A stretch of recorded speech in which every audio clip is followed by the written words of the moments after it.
Alrighty, ladies and gentlemen. Man, it's been quite some time. Alright, welcome everyone.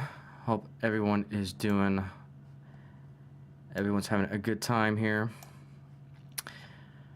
Yep, having more technical problems. I've been plagued with technical problems at the moment, so we'll see what happens. But anyways, welcome everyone. Hello, vrfamily. How you doing, good sir? But yeah, today's kind of it's gonna be a short stream, probably an hour at most. But there's a few things I want to talk about and kind of showcase. Let's go ahead and just jump right into it. Hopefully everyone's doing good. I wasn't on RD stream on Saturday because of just kind of needed a day off from everything. Yeah, there's always good things about this hobby, and then there's a lot of just bad things about this hobby. Mostly dealing with people, but that has now passed, thank goodness, and so we are on the upward trend back into the good side of things. So, I was plagued with almost some bad news, but fortunately enough, that has passed. So now I'm kind of get back into the swing of things. The wife is recovering from surgery, wisdom teeth surgery, so that's kind of slowed me down, but in a good way, because then it allows me to just reflect on just things I need to get done. But she's healing, and really, really quickly, which is awesome. And then we'll get things up and going, which I am excited for. So let's go ahead and we'll jump right into things here.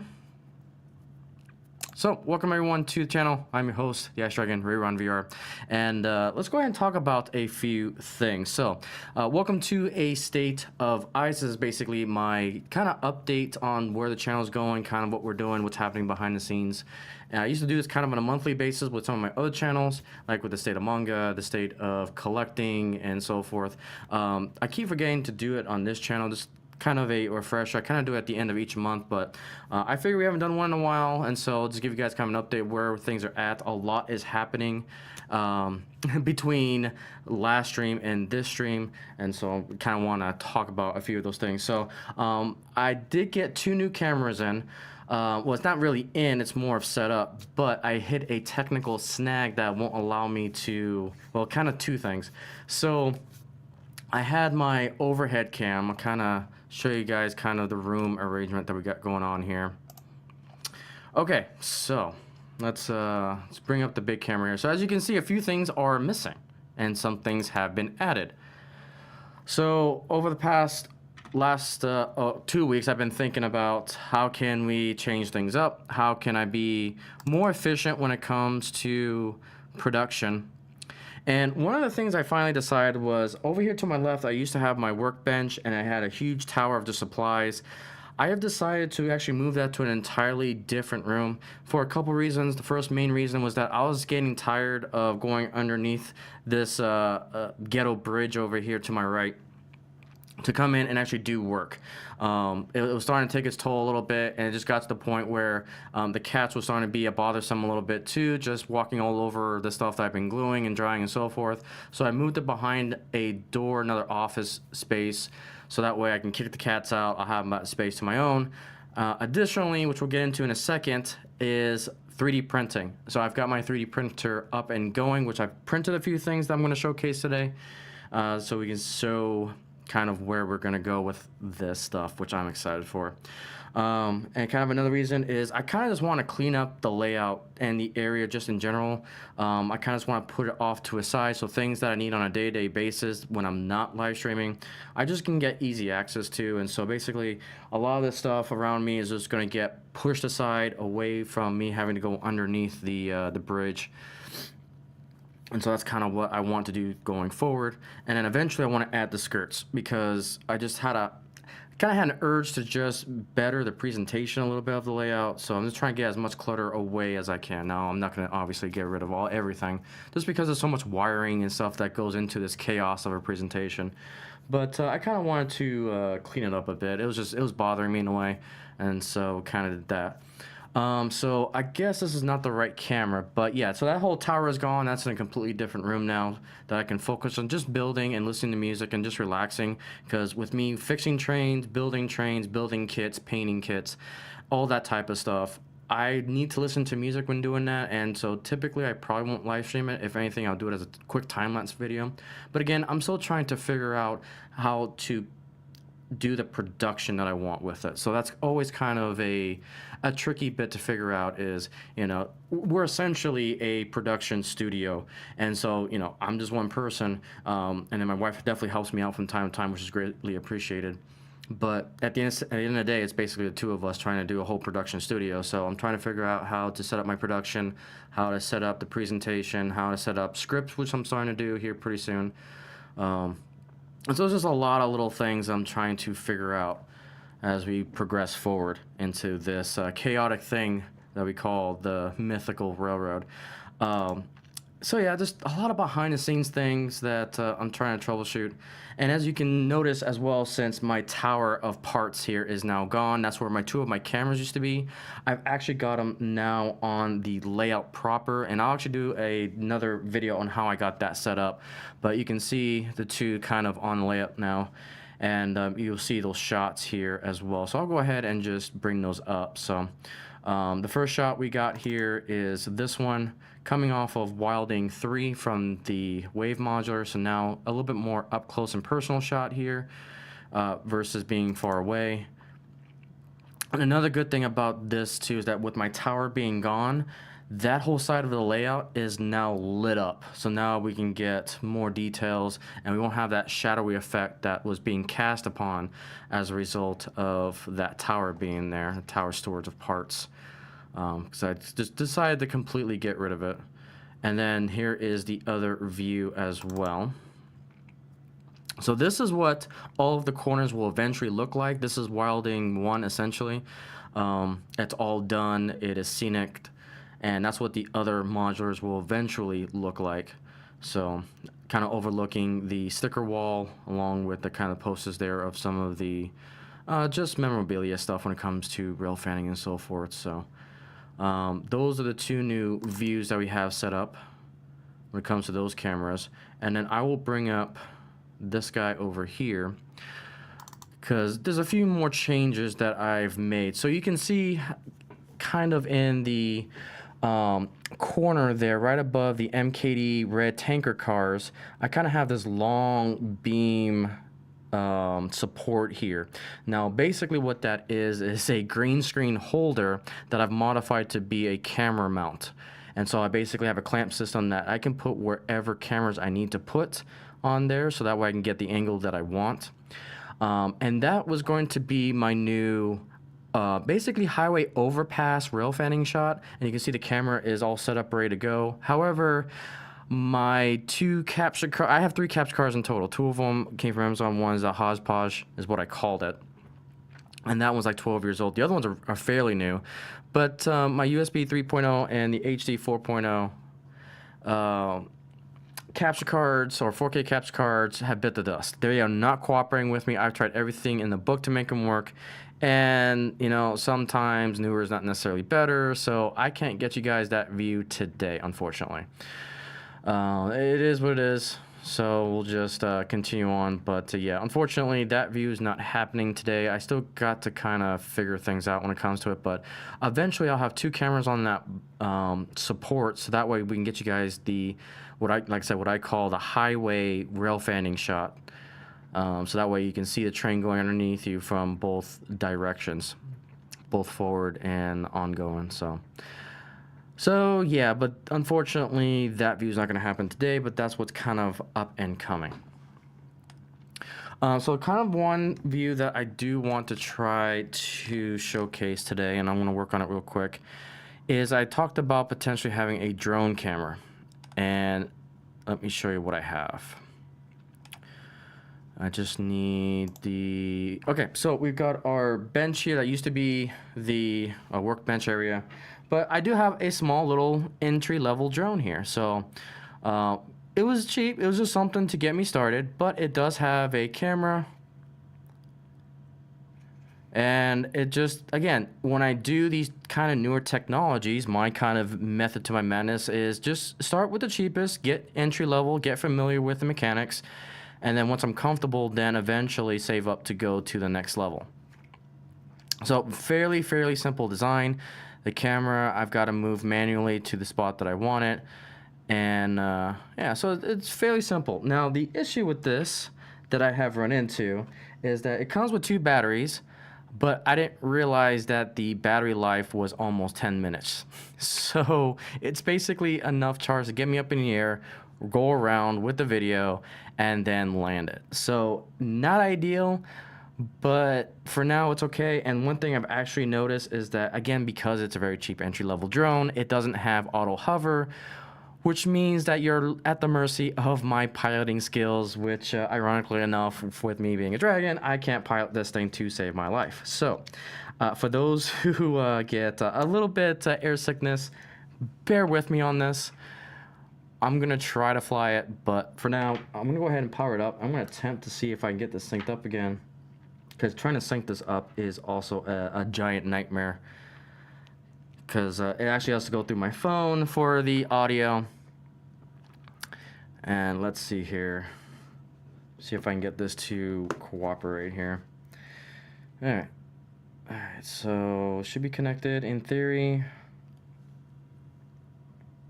Nope, okay. Alright, so I gotta go on my phone here. Let's let me set up my settings again. So we are connected. Let's go here. Enter device.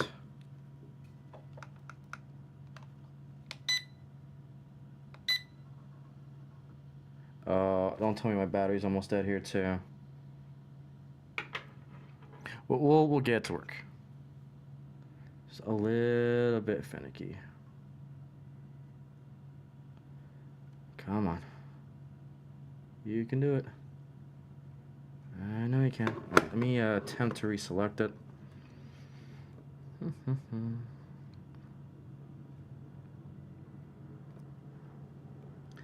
And that'll be why it's not connected to the drone. So the way this works is that, again, with these type of technologies, they produce their own like internet signal that you got to connect to, which I'm not a big fan of. It's always a big giant pain in the rear to deal with. Okay, let's see here. All right, we got that. We're connected to the drone. Let's go ahead and do this. Okay, I think we're golden now. Okay, so kind of a fair warning. If you get motion sickness, you may want to look away, but I'll do my best to not get you guys sick. All right, so now we're basically on board the drone, and we're gonna attempt to take it off. Easier said than done.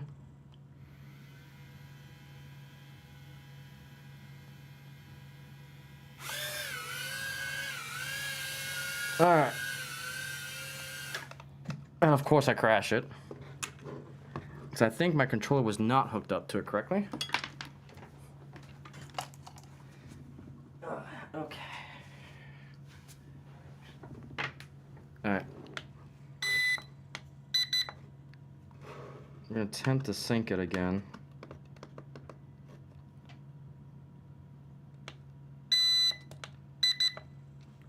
Come on. It's been on and off, real fan. Again, trying to get technology to cooperate is always interesting, because this has been slightly temperamental. Come on. Okay, I think we connected. There we go.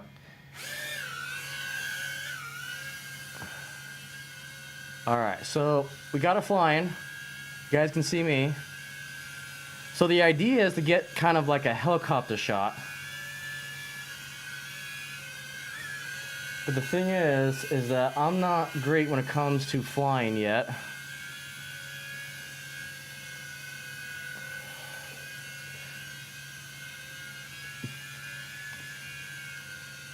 So at least we've made progress. This is a first. This is our inaugural flight.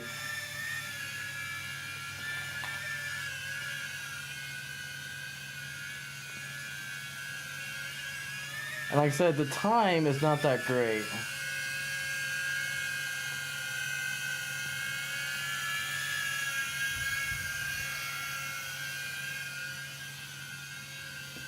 So what I want to try to do is land now, so I can get this into a more better orientation for me. Oh, no, come this way. Apologize for the motion sickness.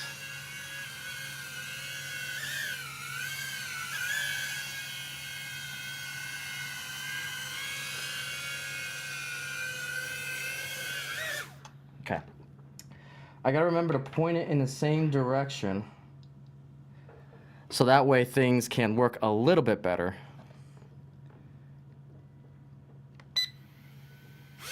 There we go. Oh, so much better. So now, all right, we can do this. So this is where having the auto hover would be so nice.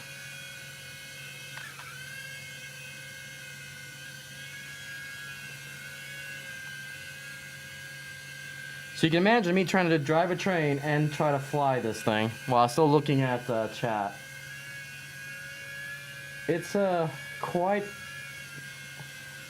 not an easy feat.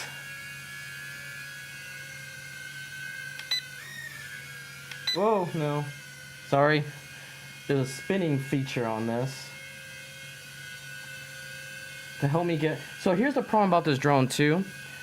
One button controls my yaw, which makes it really, really hard to really angle this the way I need to. So, again, apologies if I'm making anyone sick. But you can kind of see the intent of where I want to go with this. Is that it's basically a rail fanning helicopter. But it's like I have to control it 100%. Which is not what I want to do. And it's so sensitive.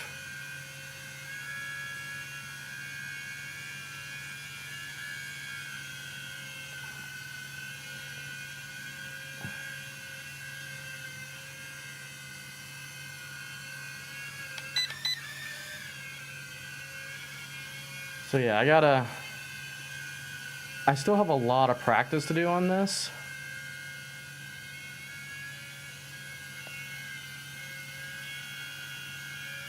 But it's just so minor inputs, so that way you guys don't get sick.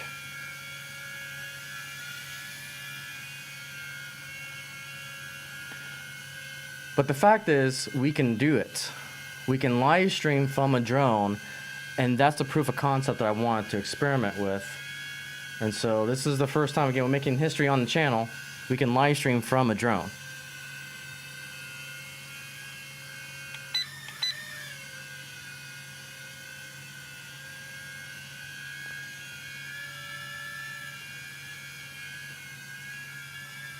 So I'm gonna try to be brave here and just try to slowly, so you can see the gas turbine there.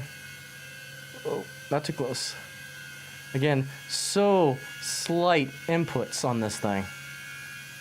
You can see the new bridge camera there.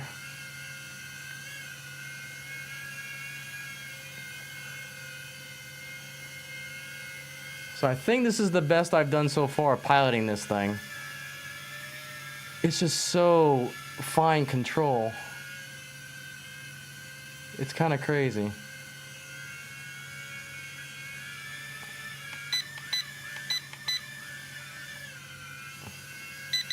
Uh-oh.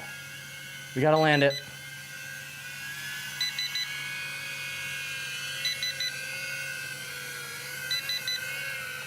All right. And the battery is low. And that's it, folks. That's pretty much it. So I get about 15, maybe a little bit 20 more minutes if I'm gentle with the drone. But that's it. The battery is dead as a doornail. So not too bad overall. So we're going to go ahead and we'll switch off of that. So that is just the beginning. that is the beginning. That's something that I really wanted to showcase, really wanted to see if it's possible, which it is. So now, at least for 20 minutes, we can at least have that perspective when we have a train running around. So again, this is all theoretical, which is proven to be a good conceptual phase now. And as we get better practice, you guys won't get too much motion sickness. As you guys saw, it just took me about another 20 minutes to get kind of the feel of it. And yeah, so basically we'll have a train running around, and then I'll be able to fly that. We'll do the helicopter drone perspective, and then these batteries, I would say probably last about 15 minutes. We get half an hour worth of drone shots. And again, it's cheap, it's crazy, but it gives me a different perspective and a different presentation on the channel, and that's what I'm going for. Just something different. So,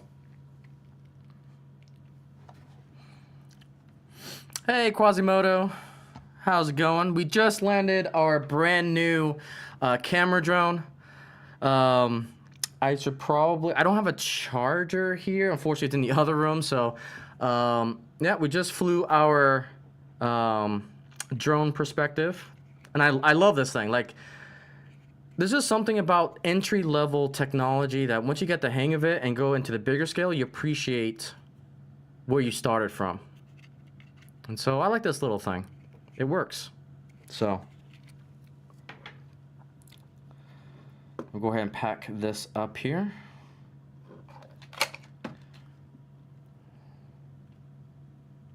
So again, I apologize if I made anyone sick. We're still, again, experimenting. And I'm still taking flying lessons. You need that drone, Ralph. Yeah, so... yeah, I do apologize if I made a few of you sick. But, again, just something new. Again, the overhead camera is not quite working when it comes to the new camera that I wanted to present, but hopefully we'll get that working next time. So, definitely excited. So, kind of the next technology that I kind of want to go into is 3D printing. So, again, when it comes to brand new technology like this that I'm just not familiar with at all, I am a novice going in cold turkey. I always start at the cheapest level possible and then get familiar with it, so when I do eventually upgrade, I know exactly what I need to research and so forth. Like when I was doing this drone, I had no idea that it didn't come with hover mode, which is vital for what I want to do, so that's definitely something I'm going to look into. I definitely like the cages over the propellers. That's something that I really want in my next drone, because I've definitely been crashing a lot. This thing is durable. I love it. And this is just the Hollystone drone. I got it from Amazon. It's like a $60 drone, if I remember correctly. Again, very entry level. But I'm excited for what that can bring. Just a different perspective that we can do. So the next thing I kind of want to talk about is 3D printing. So again, got a very entry level 3D printer to do one thing, and that is to learn. And I think I made a community post about this on the channel. And let me just bring up that real quick here. Let's see here. So let's go to community.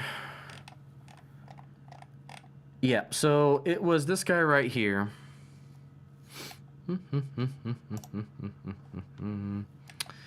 And window capture, display capture. Okay, so this guy right here, this is called the Intinia 3D printer. Again, very entry-level printer.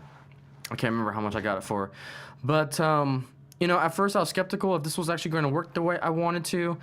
And then I did a lot of practice prints. I did a lot of research before I even bought this printer. And I finally got to use this yesterday. So between 24 hours, I can show you how much I got done, which is great. It was actually, once you do the research, it's actually quite easy to do with this.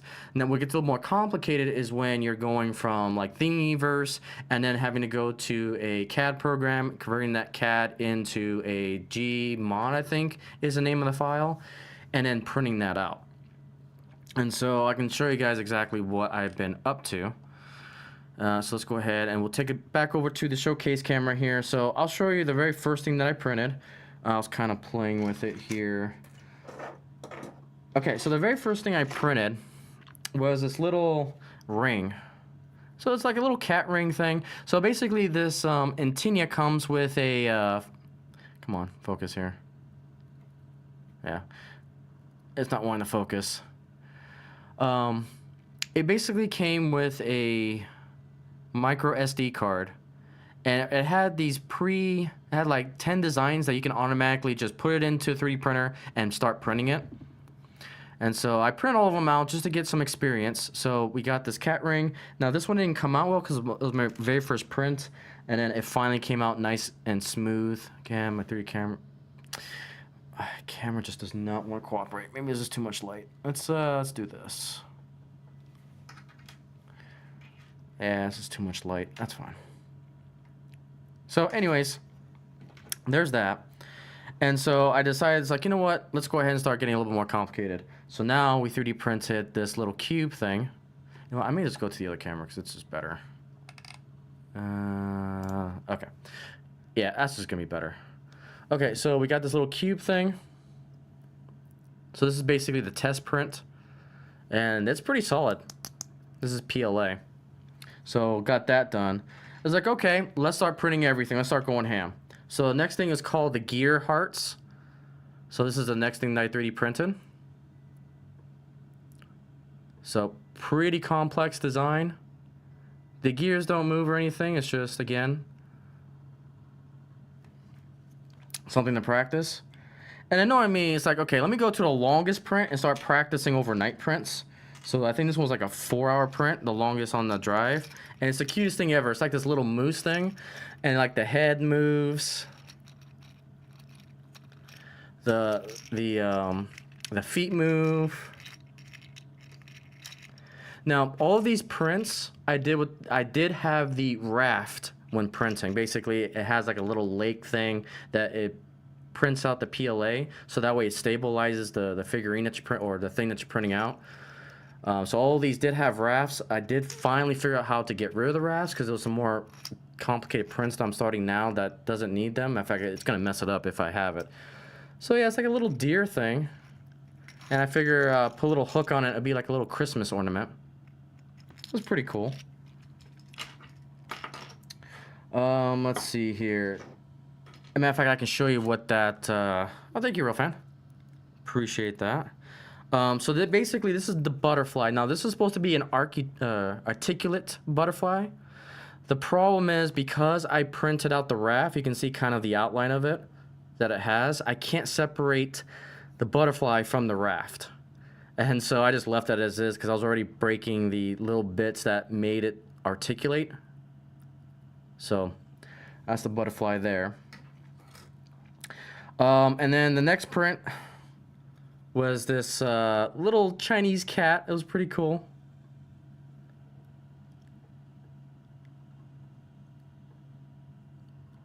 So, as you see, it's starting to get a little bit more and more complex. And then probably it's definitely pretty cool. This is the fish that's full. So this is when you're able to remove the raft from the print. You know, we can fully articulate this fish, which is pretty darn cool. So this is gonna be like a little keychain or something. I love it. Like, I knew when 3D printing was a thing, it's like, I want to get into this. It's gonna be awesome. And then probably my favorite of them all is something called gears. Now what's cool about this is that there's gears on the inside and they actually move. So what's cool about this is that I'm able to 3D print, basically, it's a fidget spinner. Or it can be a wheel because it's got this or hexagon shaped that you can put a drive shaft on there, or just a tire shaft. And you can make basically a wheel out of it. But I'm using it as a fidget spinner. So basically I can make fidget spinners. So, love this thing. So, definitely cool. And then kind of the last print that was on the SD drive was this dragon. So we've got our 3D printed dragon, cartoony thing. Again, you can see the raft that's going around. Again, this is a setting that you can get rid of. But I decided to keep it on this one because I can put like grass or dirt or whatever. But yeah, ain't that cool? And so naturally, it's like, okay, now that we've got the basics, we've got the filament that's working, we got a 3D printer that's working, let's start seeing if we can start printing things from Thingiverse. And so the first thing that I found was this Batmobile. So this is the Batmobile right here. It's like a futuristic take. Now this print was a little bit complicated to do because I had to scale it down, and then I'm working with they call it I can't remember the name of the program now that I'm using for this.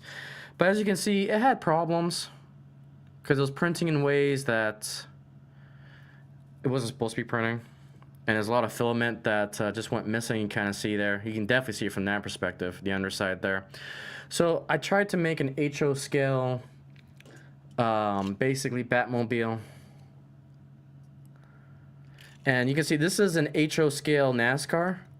So it's like, it's believable. I'll put it that way. It's believable. But what's cool about this is that I can putty in all this cracks and everything. I can sand it down and I can paint it and still get away with looking like the Batmobile. So that was basically my first print from Thingiverse. And as you can see, I've been addicted to this. And in 24 hours, I was able to go from sample prints to now starting to print things from Thingiverse. And then I took it one more level. So I need trucks for a lot of my cars that I usually get for like $5 or $1. It just has a box frame. And so now we take it into model railroading practicality. So I have 3D printed a truck. So that the adhesive, my 3D printer came, and I can actually show you guys this here. Let me okay, so you can see right there, that's my bed. And that bed, this antenna came with a kind of already sticky, it's like a sticky sticker is the best way I can describe what it is. And it protects the magnetic bed that's on there. And so once that wears off over time, they do come with a replacement. They just basically peel that off and put the new layer down, and you're good to go. And the PLA that I use is the one that Antinia has. I don't know exactly what style of PLA it is, but Antinia has their own brand of PLA that I'm using right now. I bought their box of 4 different colors as well with this, just to, again, to learn, to experiment, and so forth. And I also do the additional technique. I've been hearing people say that if you put down just a layer of like stick glue, I use that in Elmer's stick glue, and I just put one dab a layer across this additional adhesive, and it works beautifully. And what's great thing about this bed is that it's flexible. And because it's flexible, I can basically bend the board because it's a magnetic board that has flexibility in it. And it basically allows me to basically get that print up. And then I use like a little scraping tool to get that print off of it. So that's what I use. So, but yeah, obviously this print that I got from Thingiverse, you can see the obvious issue with it is that the kind of neck of the truck there is not wide enough for 33-inch wheels. And so I got to go back into the CAD program and extend it a little bit so that way these wheels fit in flush. And so we're dangerously close to being able to print 3D trucks, or 3D print these trucks, so that way I can start getting a lot of my rolling stock ready to go. So it's great. I love it. I mean, even though these things can still run, and I put this on the track, it is gauge correct with the wheels and everything, and it's able to roll. It's just not quite wide enough. So, and the reason why I'm doing this is because what I want to do is put this onto a track, and this is actually going to work exactly for what I need it to do. So basically, I need to back up a little bit. So, when it comes to the mini rail fanning videos, so I've got 2 more in the queue right now that I'm producing and editing, and soon will have uploaded. But I ran into a little bit of a snag with those cameras that basically, when it comes to any public club layout, you're not supposed to put things on there. So, and I was putting my camera onto like road surfaces, but it was kind of frowned upon. So, what I'm going to do, and again, shout out to Railfan K for this idea, is in order to get those mini rail fanning shots, basically what I'm going to do is put this onto the track, any side track, and then put the camera directly on top of it, and that'll capture the shots that I need. That's a little too ambitious. Like, I'm ambitious, but not to the point of 3D printing a big boy. They do have chassis of engines. They do have the full framework of engines, but it's like, nah. What I really need this 3D printer for is printing these fine-tuned pieces like this. Because these suckers get expensive really quick, and I'm fascinated by the idea of 3D printing. The fact that I can just go to Thingiverse and someone has already created the CAD files for this. And this took me about 10 minutes to print. And then I can put multiple of these onto, if I put 3 of them, it'll take me about, just 2 of them just to get it will take 20 minutes to do. And then basically I just got to find a screw, which, I've got the screws to do. And just put it into the thing and I'll be good to go. So that's kind of where the future really holds for 3D printing, for me in particular. Now, I do like the idea of 3D printing an entire flat car. Jim Tedesco does 3D printing. He's basically doing what I want to get to, which is 3D printing flat cars, especially flat cars. That's the big one I need because I've got so many things I want to showcase on flat cars. And so this is the beginning. Again, understanding how to take it from Thingiverse and being able to bring it into practicality. So, Mystic Railroad, how are you, good sir? I hope you're doing well. Kind of we showcased the drone camera for a little bit. Again, made a lot of people sick. And then now I'm just kind of showcasing 3D printing because now we're finally in the age of 3D printing here on the Mythical Railroad. And so now we're getting into practicalities for model railroading. Had a few simple prints here, like, we got a nice little cat here. I wanted to print the boats because there's like a boat that within the whole 3D printing community, like there's a whole community, there's a whole hobby just around 3D printing that is kind of the, tradition that you're truly into 3D printing when you build this boat looking thing. So I'm trying to find that file and actually print it so we can get, just as a, tradition to say, hey, we're officially 3D printing stuff. But I am excited for this. And like I said, we've 3D printed kind of the Batmobile. So again, you can see there's issues with it. Again, this was designed to 3D print like this on its side. But I rotated the image and then put it on the floor here just as a quick print. And it's not bad. Like, there's areas I do need to put some, like, green stuff putty in there. But, yeah, I try to make it as 1/87 scale as I can. But you can see why I need a lot of flat cars, because can you imagine just having flat cars of Batmobiles on there? Be kind of cool. And that's just the craziness that we can do when it comes to this stuff. But yeah, this is the beginning. And I am definitely excited for it.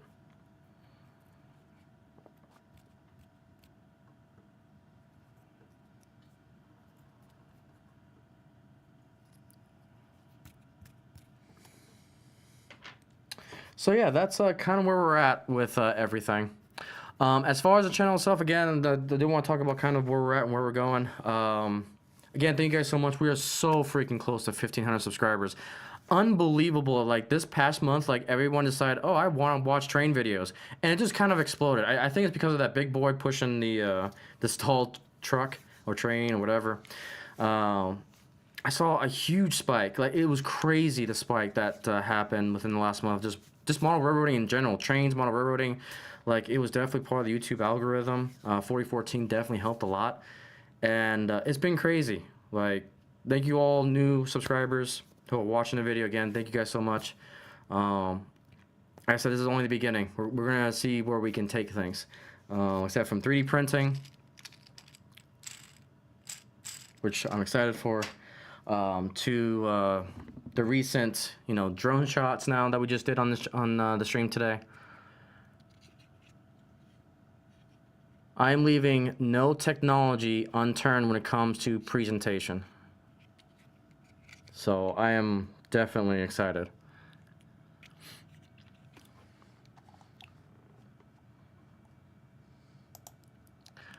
Yeah, and that's I love, yeah, especially for you N scalers. Yeah, I can imagine trying to shrink it down. Like, there's a lot of imperfections with HO scale. I can only imagine what N scale looks like. And the next thing I really want to get into is, obviously, I want to get a bigger 3D printer with PLA, and eventually I want to shift into resin 3D printers. Now, resin's a little bit more complicated because I've got pets around and that stuff is toxic. So it's going to be a hot minute before I do resin. Liquid resin 3D printing. But for what I needed to do in HO, which is these parts right here, I'm excited. Like, I'm really, really excited what we can do.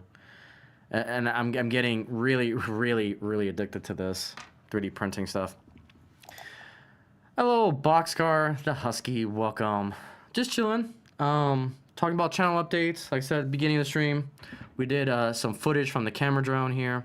You'll see this running around a lot more in future streams. We kind of did a test demo today on it. Talked about some 3D printing. We officially get into the era of 3D printing, which I am happy for.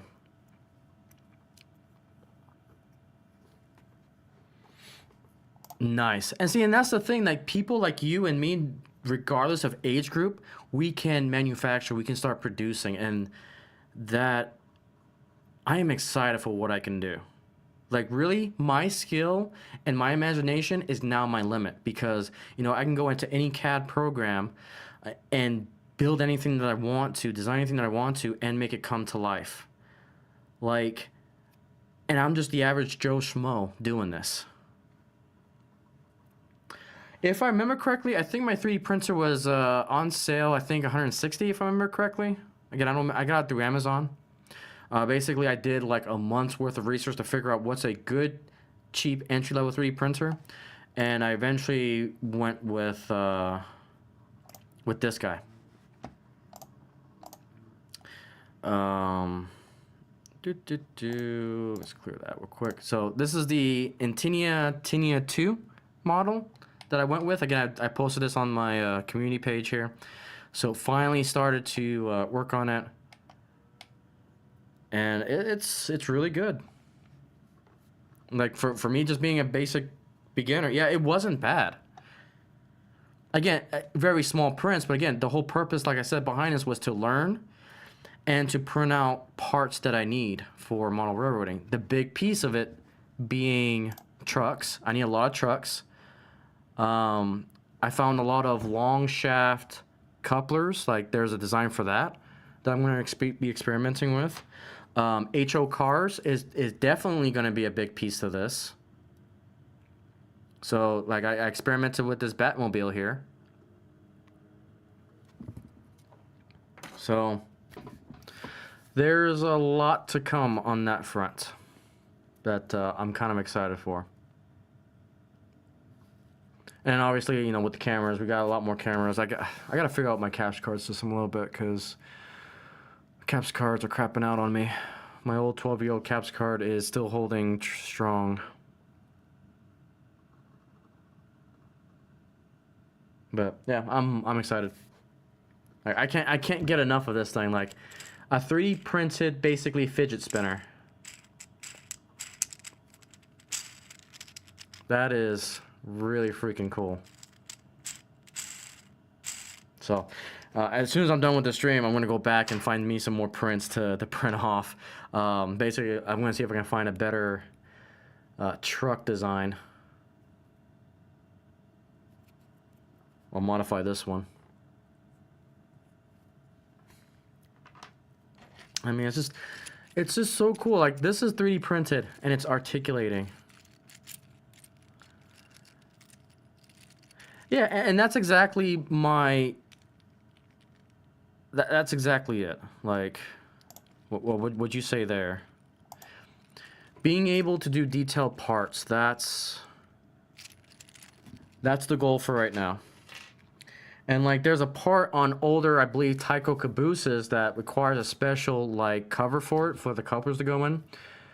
And it's like, that's something that I really want to design and print out, because I know I need a whole bunch of them now. I know Papa John needs a lot of them, so that's kind of where I need to go in the future with this. But we're making significant progress on that front. And I'm going to go one step further. I think I have found what Mini Prints uses to do the full-blown body scans and to bring it into 3D world. So that is now on my radar to buy. Because what would be cool is that I don't need to actually design, like, for example, I can just take this and scan it into the 3D program and then print more of these, so I can have basically a NASCAR raceway scenic piece, because these are hard to find nowadays. So it's like that is the next goal in all of this, is being able to scan and put in. So that's the thing I'm not sure of. Yeah, and it's like, I'm not sure how durable PLA is. I haven't stress tested yet. But I've already found from Thingiverse a worm gear for HO steam engines. And so I'll be looking into that to replace some of the gears. And if that is... I said, the possibilities are freaking endless with 3D printing. So... yeah, it could fix a lot of mine, because I've got a GS4 Bachmann Spectrum that I ran to death when I was younger, and the gears finally cracked. And if I can get the specs of each teeth, or even, hell, just even scan it, then I can replace it and get that running again. But again, I don't know what the durability is for PLA. So, more to come on that front. And even, what I even found too, I know these are plastic wheels, but I've even found designs for PLA printed wheels.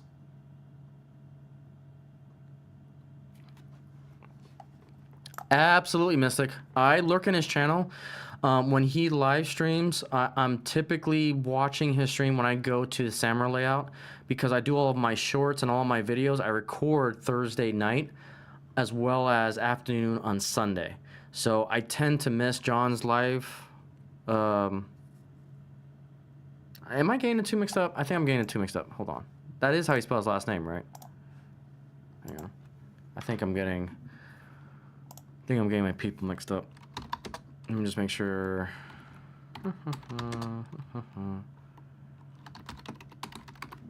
I'm probably getting them mixed up. No, I'm getting them mixed up. I'm sorry. Okay, I'll follow him. Thanks for the suggestion there. Yeah, it looks like he's got a lot of cool things. Oh yeah, I see printing and scale background buildings. Yeah, that's the other thing too. 3D printing buildings and flats. Like, I'm a big fan of flats. 3D printing is going to open the world to me. Yeah, and even Plumber Man. Plumber Man 3D printed those entire buildings that look spectacular. And then it's like, it's ridiculous. You just pay for the PLA, which, you know, I've got one roll of PLA that's lasted me this long. Like, that's what's gotten me excited about it. Like, it's getting to the point that I don't need to buy buildings anymore because I can just 3D print them. Now, obviously, I gotta get a bigger 3D printer, and that'll come with time. Like, I think there's this brand new, I think it's called the Bamboo 3D printer, if I remember correctly, that I've been eyeing really lately. But again, I wanted to have the skill before I get a bigger 3D printer. So yeah. Nice. It's just, this is awesome.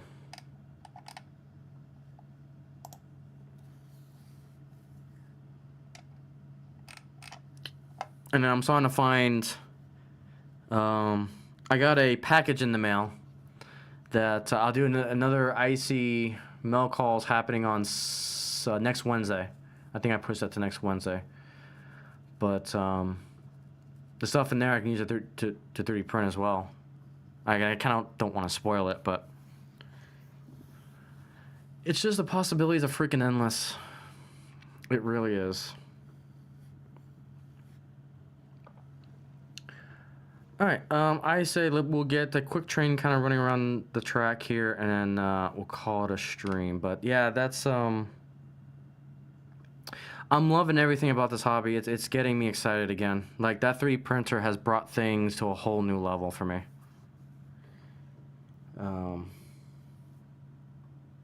I'm just really, really excited. We've made some progress on... Okay, so some other things that we bought too that's not really with us. My wife really wants to paint.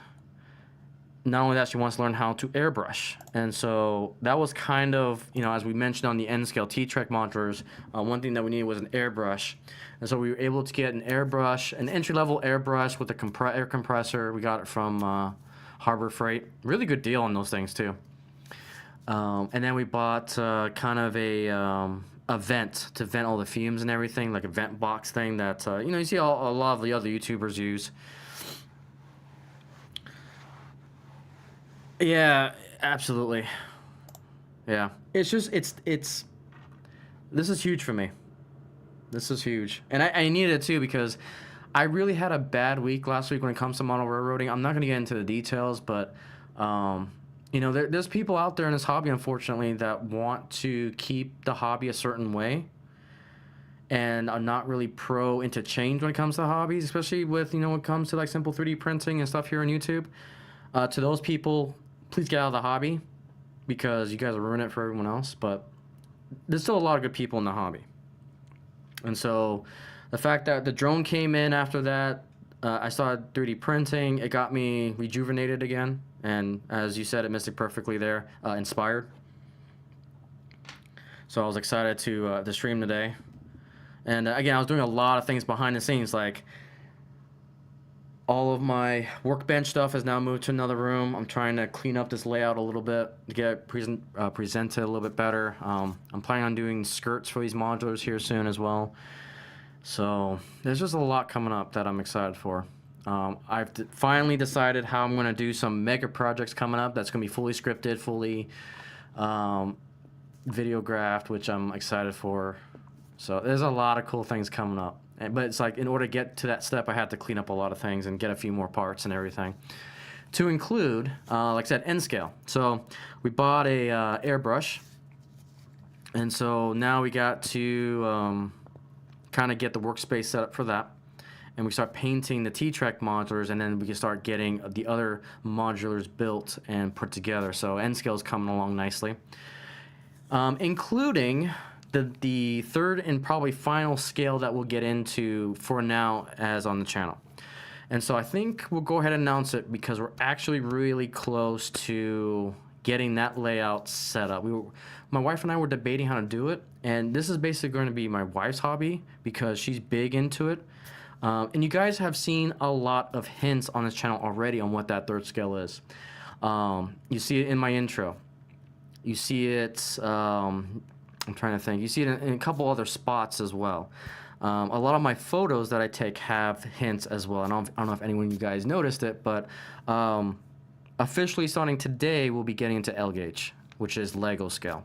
Not necessarily from me personally, but that is actually on Fairy VR's hobby. She's actually been spending a lot of her allowance on getting L gauge set up, getting an L gauge room squared away. She's been going ham on getting a lot of Lego stuff. So she's the builder. We're trying to figure out how to get those time lapses on which particular channel. So there's a lot to come for L scale. So HO, N, and L will be the three that we'll primarily focus on. I think we got to stop there because it's just getting a little too expensive to do any other scale, as much as L scale. So Lego scale. Yep. So HO. So you'll see HO here, obviously. That's my primary scale.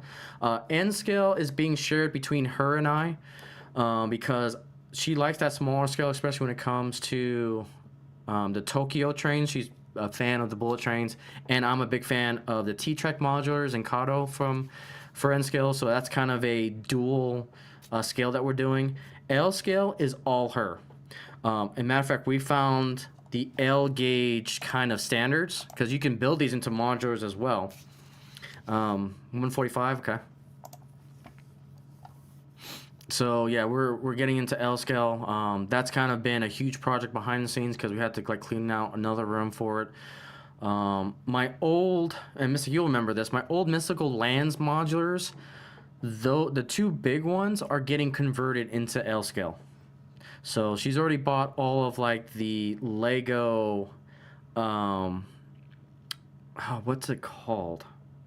Like the flat pieces of Lego that you can just build off of that. So she's built a whole bunch. She's got a whole bunch of those. She's right now the big thing. She's got a bullet train that's already built in L scale. I think I should actually grab that now. Hang on, I'll actually go ahead and grab that because that's actually built and ready to go.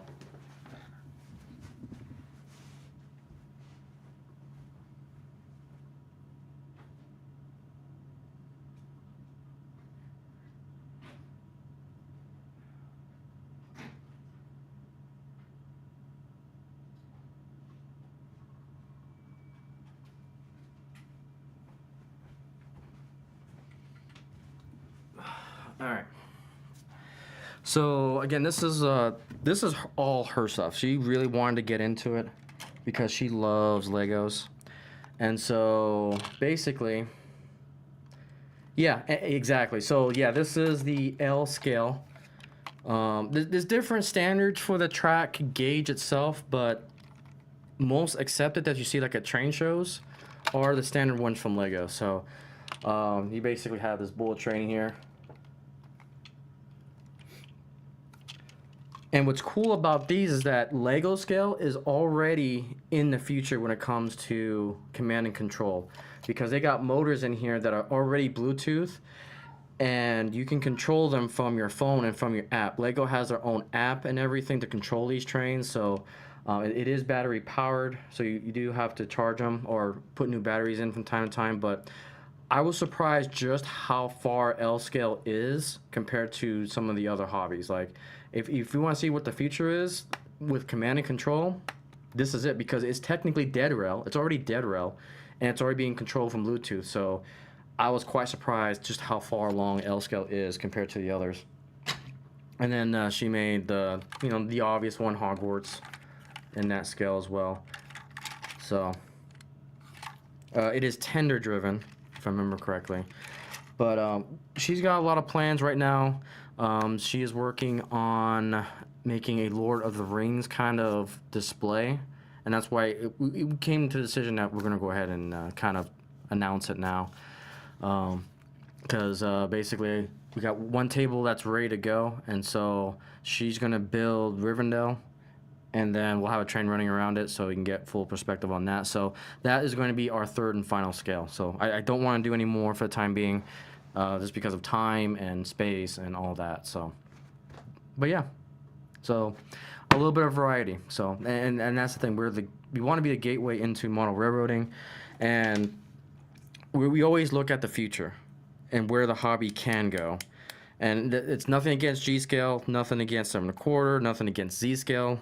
But if we want to get new people into the hobby, I'm going to try to present the more popular scales for now, and then sometime down the road we'll get into those scales as well. But for now, the three that we'll focus on is those three, because Lego is just, it's blowing up. If you look at the train shows, there's always at least one Lego setup ready to go, and if you look at the age group for Legos, it is really young compared to some of the other HO and so forth. So it really is a starting point when it comes to the hobby. And, you know, a lot of people, a lot of the older hats would say, you know, Lego's not a scale, yada, yada, yada. Well, it's like, look at the popularity. You cannot deny how popular it's going to go in there. I would say yes, Boxcar, because of 3D printing. You 3D print the narrow gauge track and, you know, make the little connector points from Lego, and you should be good to go. I think it's doable. And with especially with everything from the technical side of Lego, like it's pretty crazy what you can do. The bionics itself is crazy what you can do. So, so yeah, L scale coming to the mythical railway channel. So I am excited. But again, that's basically Fairy VR's big project. She's the builder. That is her dedicated scale. I would never have gotten into that scale if it wasn't for her. So N scale was definitely something I wanted to get into eventually because of T-Track. So we're sharing. So it's basically, she's got L, we're sharing N, and I've got HO. So, which is pretty cool. Again, just variety. So that is L.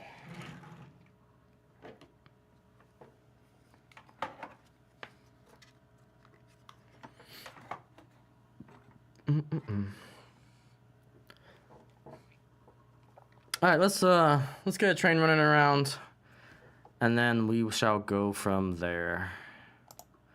All right, so obviously the Freedom Train is still parked on the side there because it's going to be good old USA month for independence. I take the Tom's Trains and Things approach a little bit. But again, these are for static display. And I don't know if my... Okay, good. It is. So our train today is going to come from the siding. So let's go ahead and throw the switch here. And then let me select it.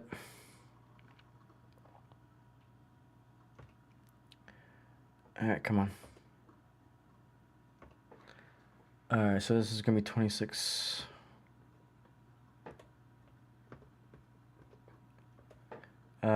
let's give it track power.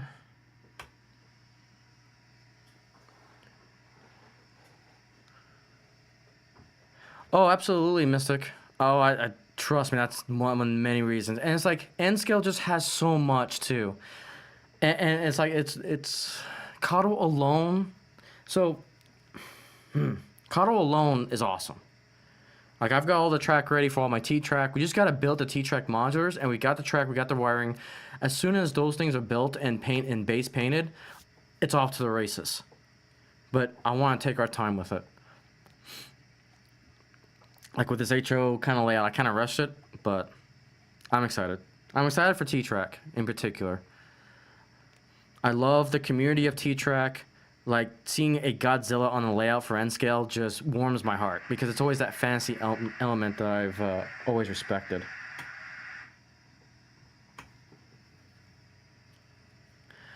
All right, so let's go ahead and bring this engine out.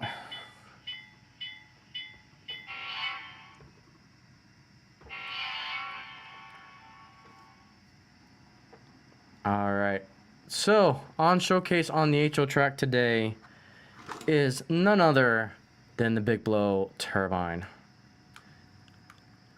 Come on, camera. If you're going to cooperate with me, I appreciate that. So as it slowly moves on out, this is the scale train's Big Blow number 26. This is the Ogden, one of the two that has been saved and preserved. This is one in Ogden, Utah. And we're just pulling a mixed freight. We've got a boxcar there, MKT tanker cars, and then my cattle train special that I'm working on converting to all metal wheels, Katy couplers, and so forth, so I can get probably like a 20-car train of cattle cars.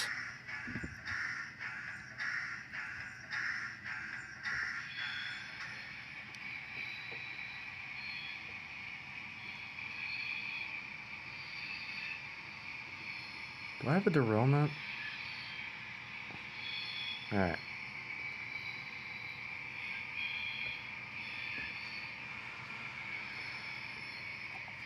Alright, let's get you back over to all the cameras here.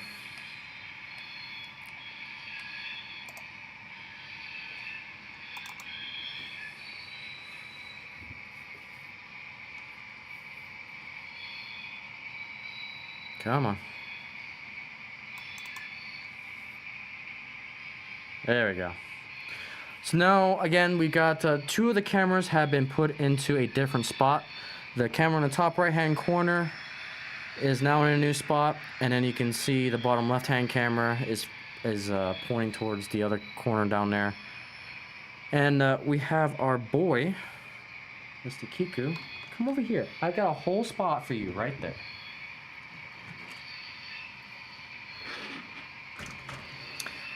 I don't have the camera train on today because I wasn't planning on running it. Again, there's just so much to talk about.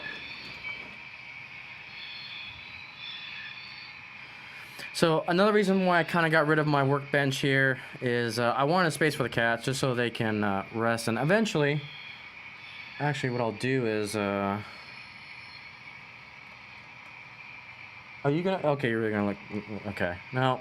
No. No. Nope. Nope. No. No. We don't want to see that, Kiku. Oh, crap. I've got to switch that against me.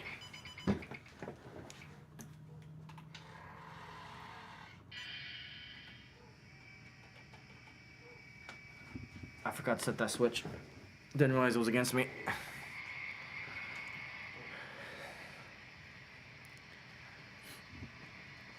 Okay. Let's see here. Let's take you down to this camera down here.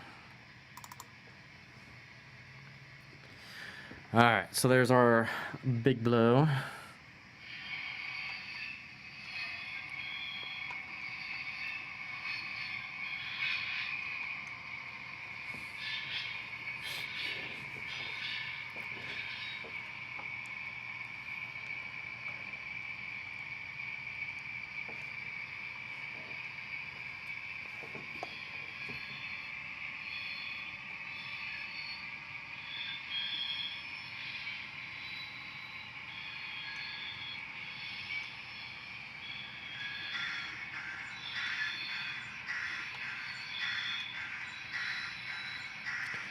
Alright, let me get some speed on this thing.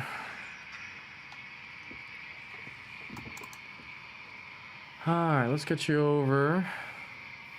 Alright, we'll just do the old cameras here. But hopefully you guys are having a good week.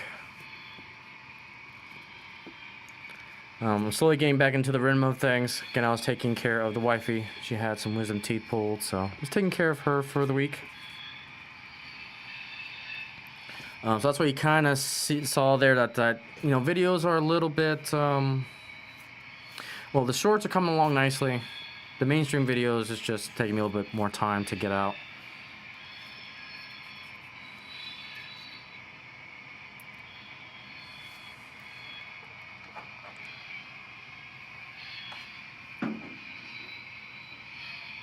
All right. And then let me go to this camera here. So now we have the cat cam.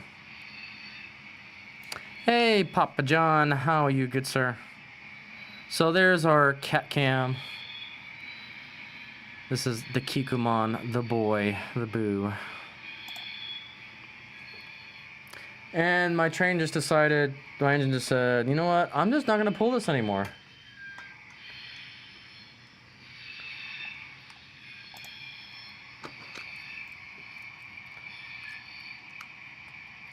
I must have a coupler height issue that I'm not seeing.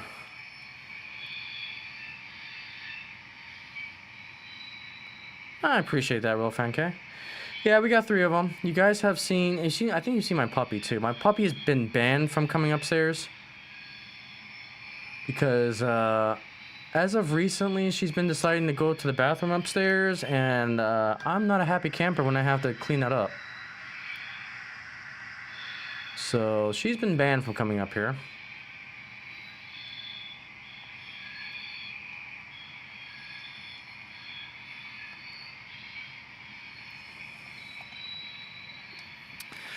So, Papa John,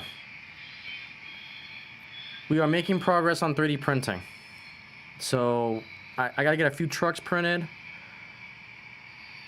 And then I'll do the everlasting tasker of trying to figure out those caboose connectors for the couplers. So, getting there. Making progress. Making progress.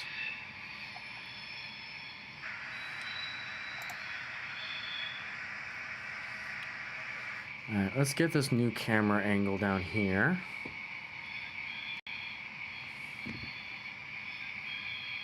So, little by little, we'll get in there. I have to get smart on doing CAD work, which I have the program. I gotta get smart on it. All right, so this is one of the new views here coming around the Wilding 1 corner. So we got the sticker wall back there. We got the Rio Grande Challenger parked.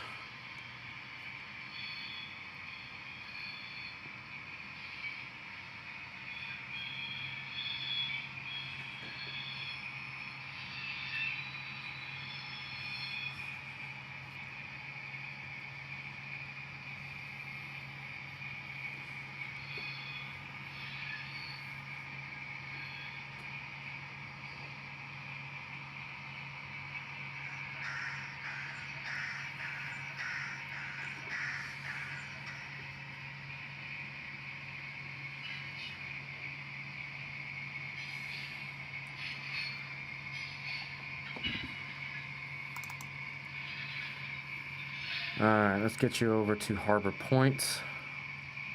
So I can't do the titles like I used to do with the old camera system for a lot of different reasons, so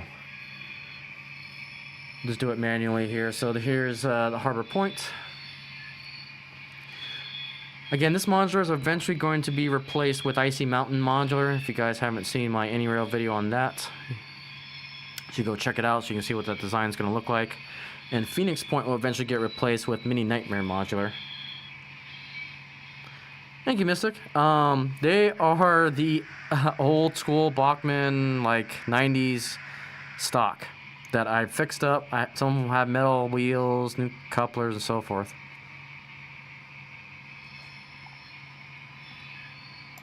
Nice, Papa John. Again, guys, shameless plug for a lot of good folks in here. Mr. Grogo does N-Scale. Railfan K does a lot of HO and rail fanning in the Texas area. We've got Papa John, who's getting into the scene here with a lot of rail fanning and HO stuff. Boxcar, I know you were getting into some S-Scale stuff, so a lot of good people doing a lot of great things for this hobby.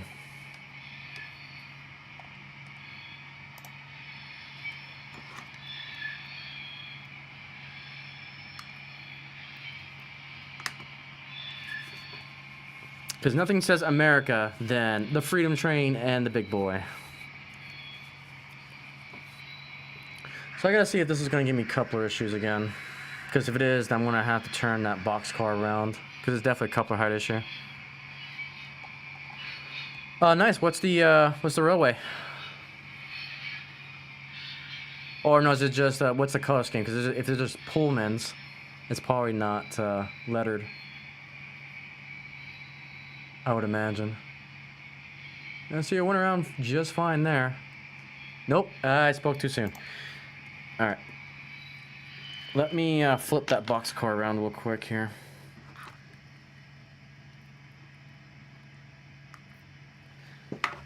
Because now I'm definitely having a coupler height issue.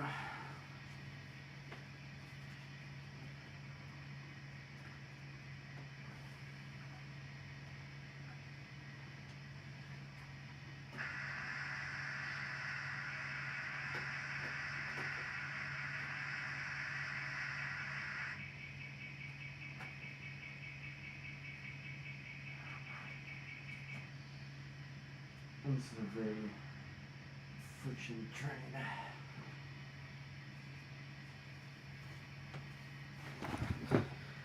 Oh, just the old green color. Gotcha.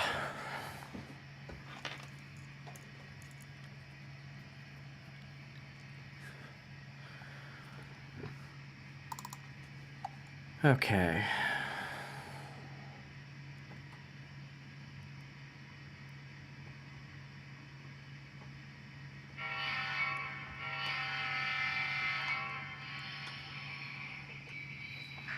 Alright, let's get this going. Oh, that's definitely not the right camera. There we go.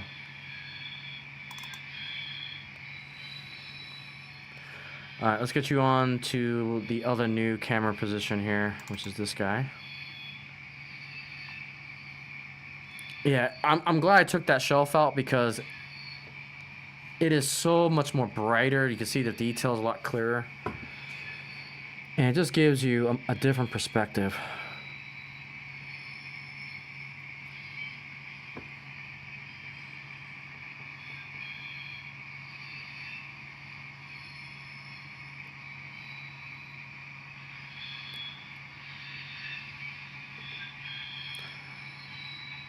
Yeah, if you guys don't know, I'm a big fan of transitional era UP. Challengers, big boys, Gen 1 turbines, the Veranda, the Big Blow, the coal turbine, the U50. The U50 I've been running a lot lately. Like, you'll see a lot more shorts and videos coming up of the U50. I probably need to adjust this camera. It's kind of bugging me a bit.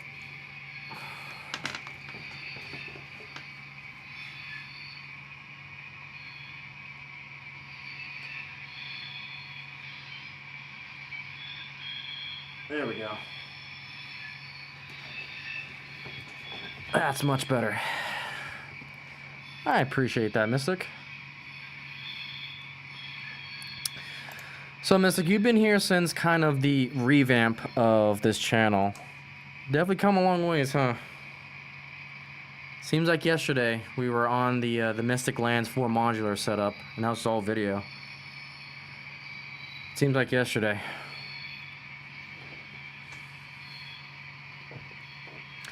I'm planning to make a whole train out of those MKD tankers. MKD has been something I've been kind of collecting a lot recently. Because I want to do a salute to MKD. But I need the Texas Flyer passenger train a little bit. I need to get a few more cars on those.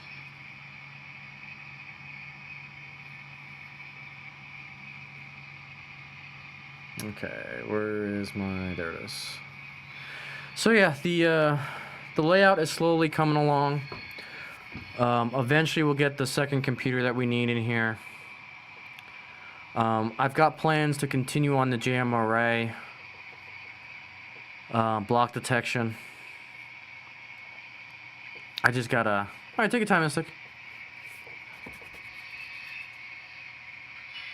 So I'm getting that urge to continue building my block detection system.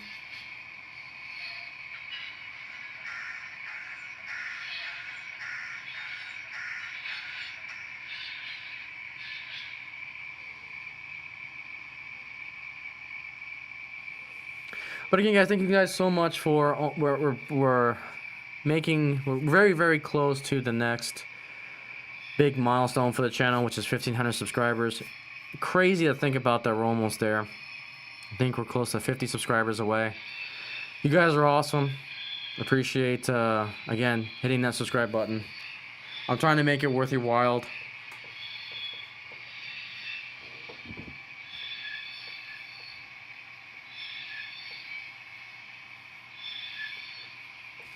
Awesome, boxcar.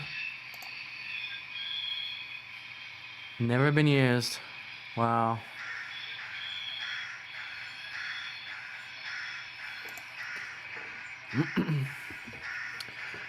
But yeah, we've been growing the family a lot, which is awesome. It's great to see. I'm having a lot of fun doing this. Just continuing to find new and just different ways of presenting model railroading. And then we get the occasional rail fanning shots. got a lot of generators shots from rail fanning. I think it was last Monday that video went out. It was hard to keep that one a secret because it was such a cool shot to see an 8-axle depressed flat car like that.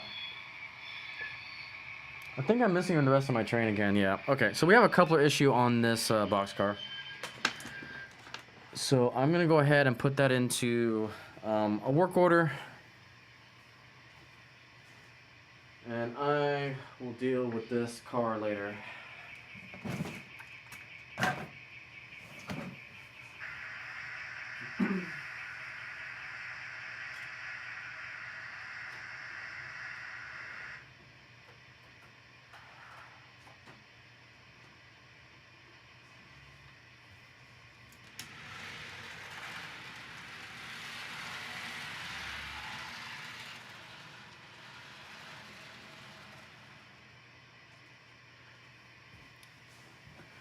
Alright, welcome back, Mystic. Okay.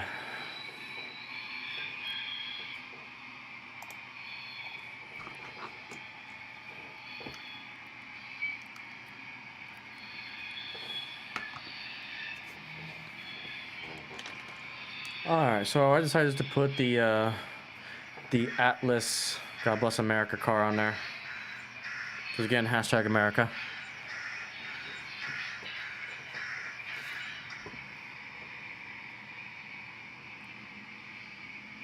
So hopefully we'll have a little bit more success with that box car there.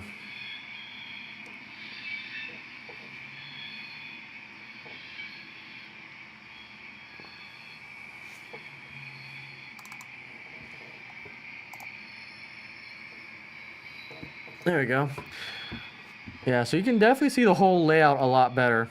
Because like I said earlier in the stream, I had a workbench right here.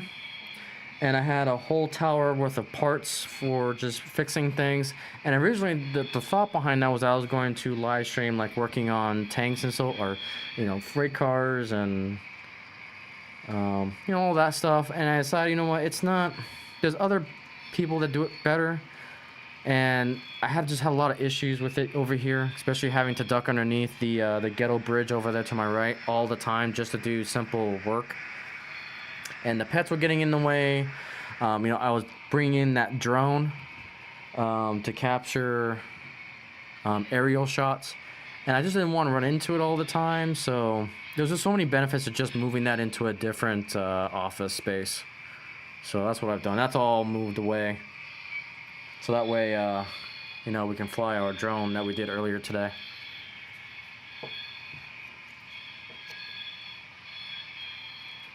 But yeah, definitely for next time we'll fly a drone when a train's running around.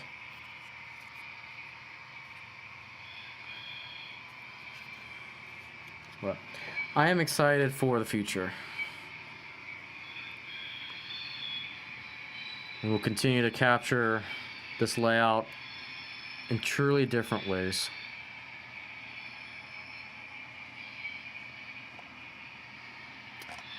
And of course, our resident sleeper here passed out. Passed out.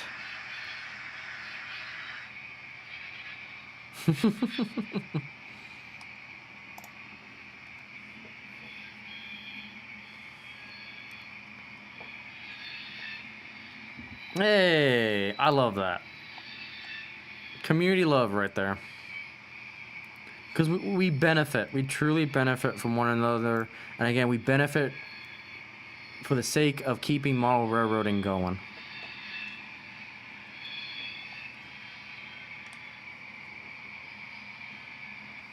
Yep. Yep. Just gone.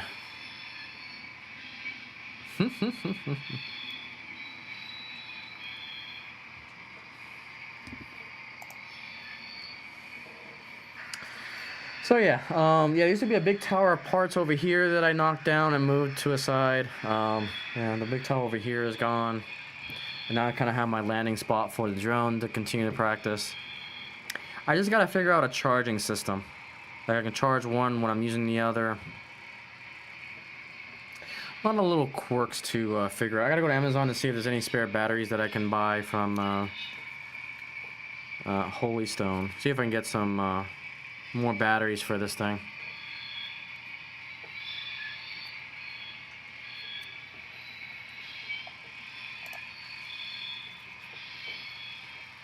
But yeah, I'm just happy that we can freaking live stream with a drone camera. Like, how crazy is that? That's I'm excited for that.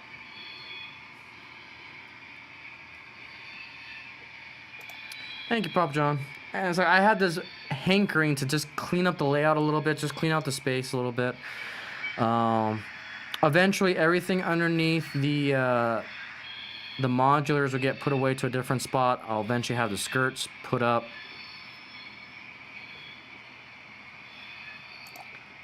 Yep, and I'm not getting to S-Scale, so there you go. If you're wanting to see some S-Scale content, Boxcart is the man.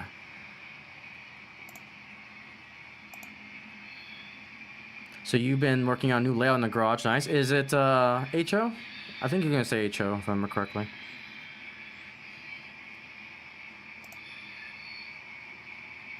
So yeah, what else do you guys have coming out? Go ahead and if you got some interesting stuff coming out on your channels, feel free to do a little bit of a plug. This will be a plug power hour, essentially. That's something more that I need to do more often is if you got content, we'll do like a special power hour when it comes to just, you know, feel free to advertise what you got coming up. For myself on this channel, we've got an unboxing video that's coming out next week. Got some more rail fanning shots that's coming up. HO, O, and N, nice. Yeah, I decided not to touch O-Scale.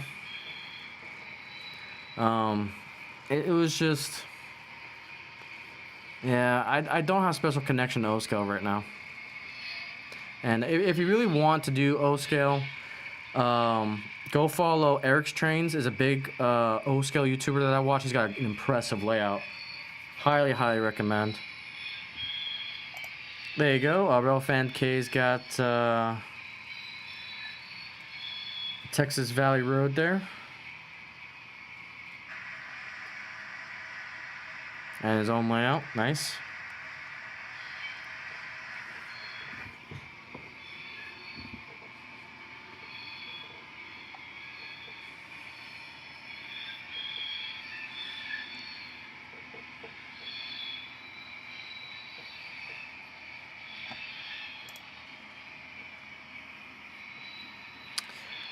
Let's see. What else do I got coming up? Oh yeah, so I was talking about... So I've got these different type of videos that I'm working on. So you guys know I do the shorts daily. That's my bread and butter content on the channel. It just allows me to get the word about model railroading. He does HO, Mystic. Texas Valley Railroad, nice.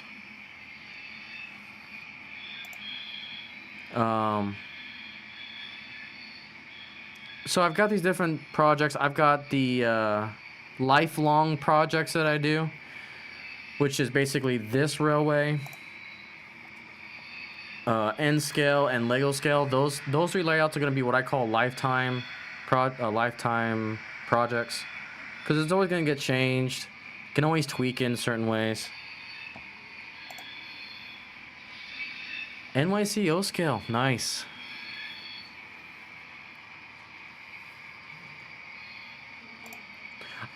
We'll get into the new Lionel catalog here in a second, because actually, there's something I want to talk about. And then I've got this new mega projects that I'm doing. One of them being, basically these mega projects is basically going to be a video that takes a month to develop. And I kind of had the aha moment on how I want to do these videos. So there'll definitely be more to come. And it's kind of another reason why I'm rearranging everything, is to do these mega projects. And you guys will tell when I get that released what that entails. I'm excited for it. Like, I'm super, super excited.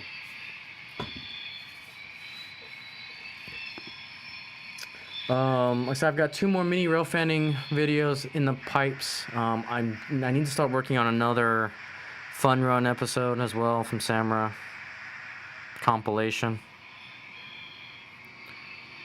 And I may adjust those down to 10-minute videos instead of an hour long. I'm still kind of thinking about how I want to do it.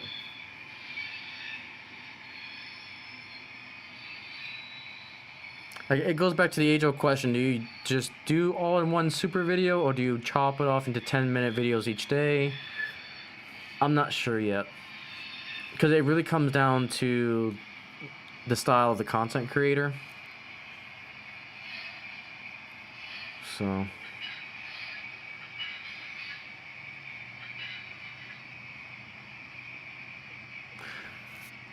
so it's actually one engine that I want to get that's NYC. That is the Commodore. Broadway Limit came out with a red and silver one that's exclusive to Train World. And I know it's outside of UP, but man, there have been several times I came very, very close to getting it, because what I can do is I can just pretend, because it'll go well with my Rock Island passenger train that I've got, and then it'll look so gorgeous with that set.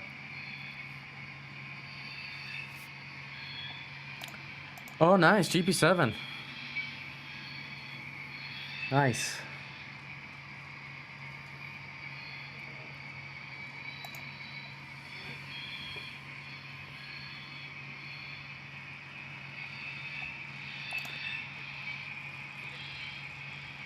He's dozing off.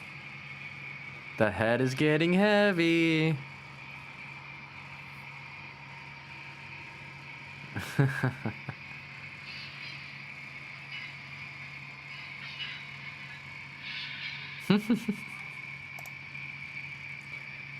Let's see. Man, I wish my overhead camera shot was working.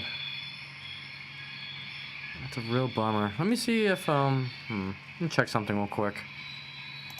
Nope. That camera is DOA. It's just not wanting to capture for some reason. Yeah, I'll have to troubleshoot that. Oh well.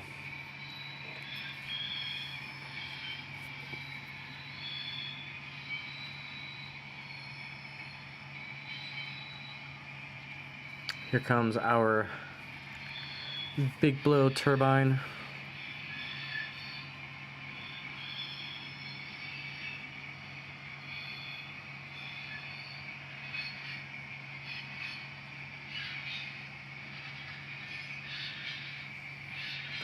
So I got a 262 steam engine and a few of the 3-axle Southern Crescent train.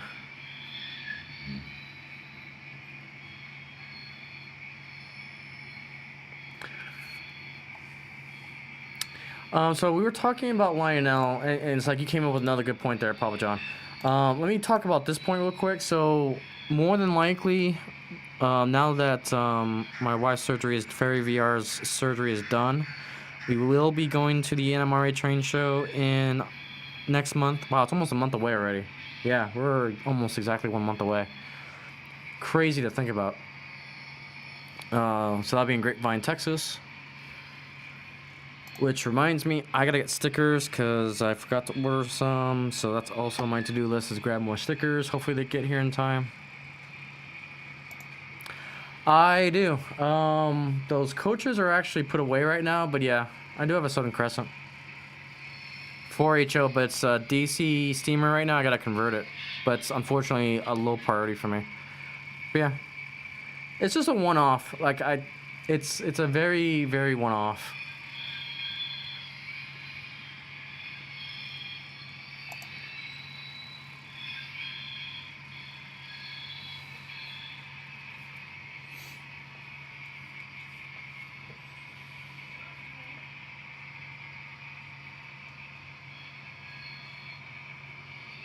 And see, that's the great thing about the community. Like, you guys rock. This is the best community on YouTube, hands down. Like, seeing Mom and Son's layout come together in HO scale, that was humbling to see. That whole journey of just seeing how the community came together and made that layout possible for them. Fantastic.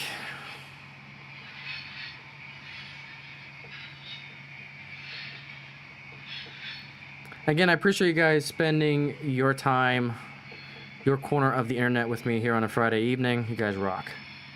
Those who are lurking, those who follow the videos, those who watch the streams afterwards. I appreciate you guys tuning in and enjoying the world's greatest sandbox hobby.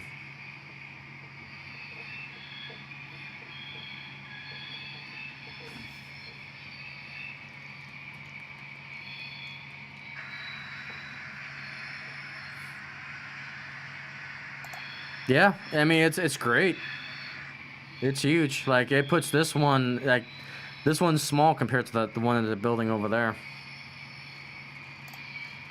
But that's the great thing about the hobby is that no one layout is the same.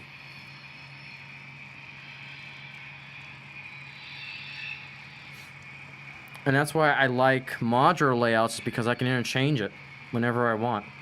Like you guys saw me change out testing range modular with the wave modular. And I'm about to do it again. I've got Harbor Point that's going to be swapped out for Icy Mountain, and then I've got Phoenix Point that's going to get swapped out for Mini Nightmare.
Alright, Mystic, take it easy.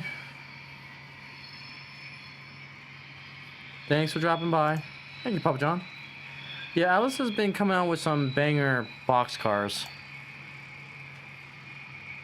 There's one that I actually don't like, though. However, but I'm not gonna go into that in this channel. But all the other ones, besides that one that I don't like.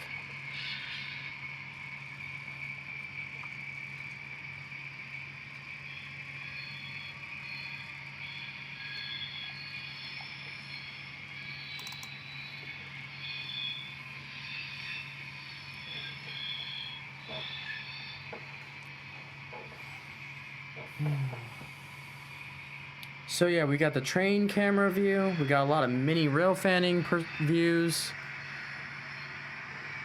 We'll soon have hopefully the overpass view.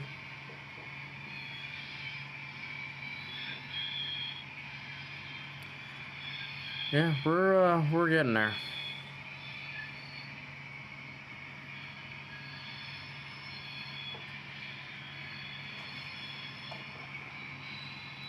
We are getting there.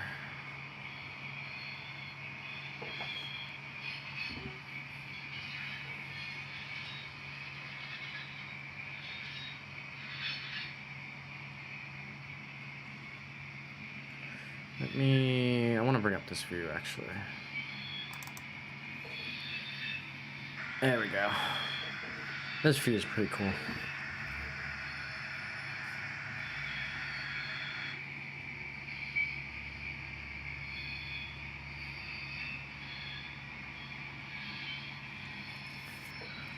Those scale trains, man. Yeah, scale trains. Those GP30s are, I would argue, is the most popular diesel right now in model railroading.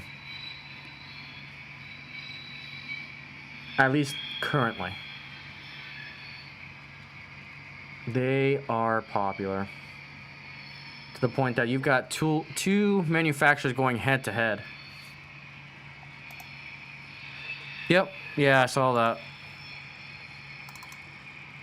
BLI and their GP30 scale trains coming out with theirs. Like, it's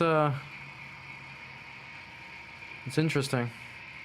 And what I like about BLI is that they have the undecorated GP30 that I want to grab, but right now I'm getting into a hard era with pre-orders. I've got a lot of pre-orders coming up. I got a lot of F units.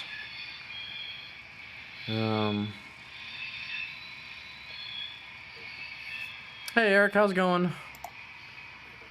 want to talk about another N-scaler YouTuber? A and C R R.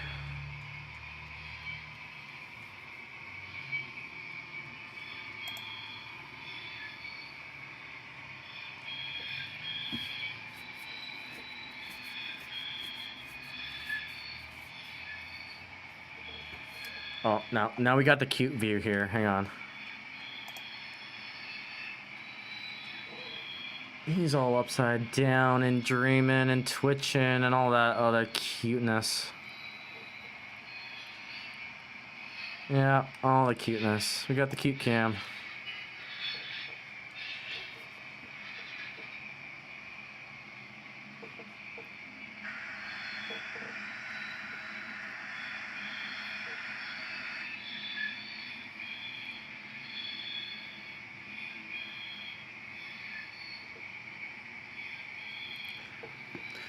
Yeah, and that's where BLI, I'm a big fan of BLI lately.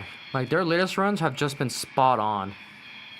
Like, in December, they're taking so much of my money. Like, they announced the Shark series, the Shark engines, Shark Nose engines.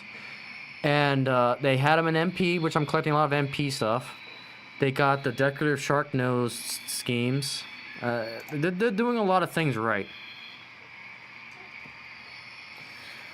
And it's like, I look at the Lionel catalog, because they're trying to be like Lionel, which I am all for. I love those fantasy paint schemes.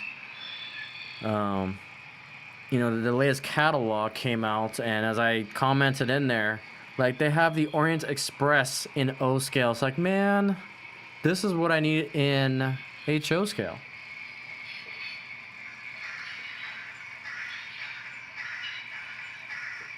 Because I think I've got, like...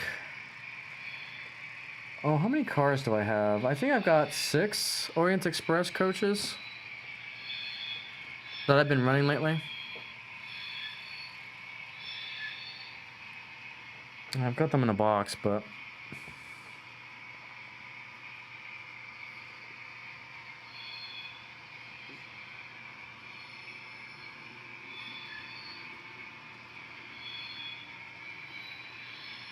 yeah, I am excited for the future. It's looking good. But something did depress me the other day too. Is like I bought the latest Model Railroader magazine because I had a few things that I needed just from tips and such. And it's like at the back of Model Railroader, they typically have like a list of all the stores that, you know, is usually sponsored or classified section where it has, you know, name of the hobby store. You got like the yellow ones that are highlighted for like the I don't know, the more pristine hobby shops. And it's like that page used to be 3 to 4 pages when I initially started getting those magazines, and it was always like a bucket list to hit all of those. But it's like I was looking at that the other day, and it's like it's only down to 1 page front and back. And it's really depressing a little bit that a lot of the hobby stores are going out of business, or not necessarily going out of business, but closing down. Because, you know, we've got these mom and pop stores that they're getting up there in ages, and if no one wants to take over their shops, you know, they just close it down, liquidate. And the fact that so many are gone now, it's pretty sad. Now, I know there's a lot of other venues now, like online shopping and so forth, but it's just a sad state.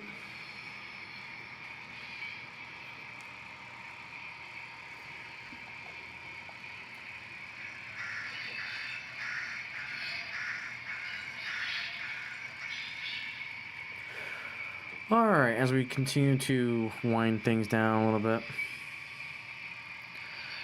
And that's actually a fair point to make.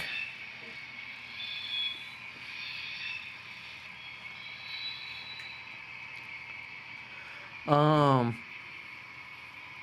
that relationship goes both ways. I've been to hobby stores that have been just really like demeaning to the younger communities. I've seen that happen before, and like they just don't get the business or the word of mouth, and then they close down. I don't know about this Plains Hobbies. I have to look at the magazine again. It's in my library downstairs.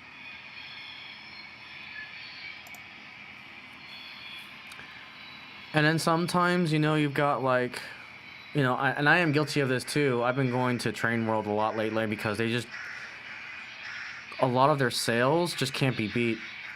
Like they had the Bachman sale recently, which I actually did pick up something that I've been wanting for a long time. It's like this particular engine got on sale, and it's like I can't beat this price. It's the cheapest I've ever seen it.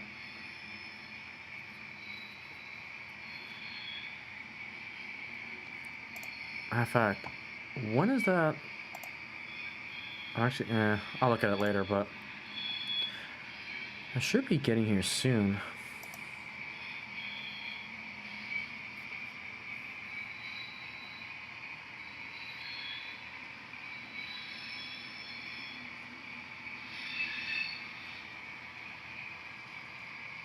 Yeah, I have one here in San Antonio that great prices on N-scale stuff. We've been getting a lot of N-scale equipment from them. But a lot of my HO stuff has been going online. Again, it's all about shopping around. I understand that everything is expensive, and sometimes you just can't support the hobby store because they have to sell at the MSRP or maybe a little bit lower than the MSRP. So I get that too. It's just it's really a state of things in general.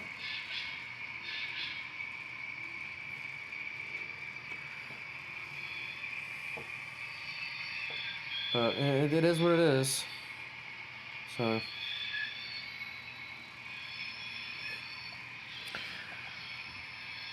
We do what we can. And then you got stores that are really innovating, like Caboose Stop Hobbies, that are just doing their live streams to buy stuff. Man, there's been plenty of times that I've been wanting to buy stuff from there. Yeah, eBay. Yeah. So my biggest thing I've been going through lately too is Facebook Marketplace. I've been buying a lot of stuff there. Not recently, because I'm trying to get some newer stock nowadays. Yeah, and that's what kills it. Yep, exactly. Nice. All right, Real Fan K, take it easy. I will see you on Sunday at the Samurai Layout. And like I said, I will be bringing my U50 on Sunday because I've been loving that engine. That engine I'm going to be using a lot for ops too. That U50 is just it's a runner for sure. I've been enjoying that.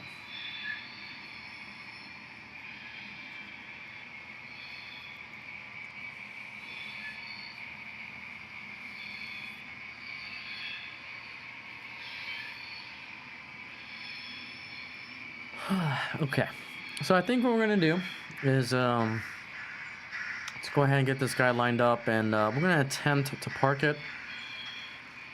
Attempt being the key word. Give you guys some sort of ops.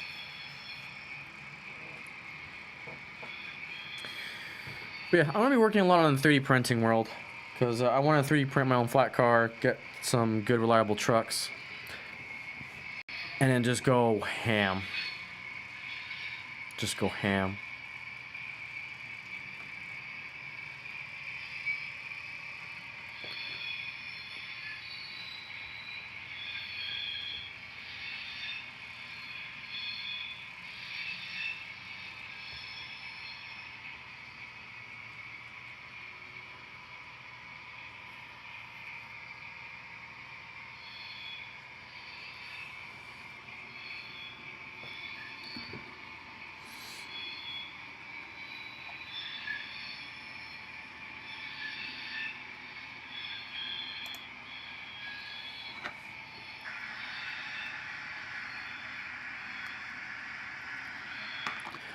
All right, as we come in,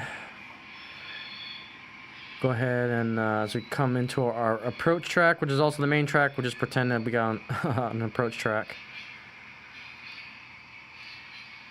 And then we'll pretend to back up, which is also not prototypical at all, which will be a miracle if we don't have derailment here, but we'll see. It's going to come down to, will the track work?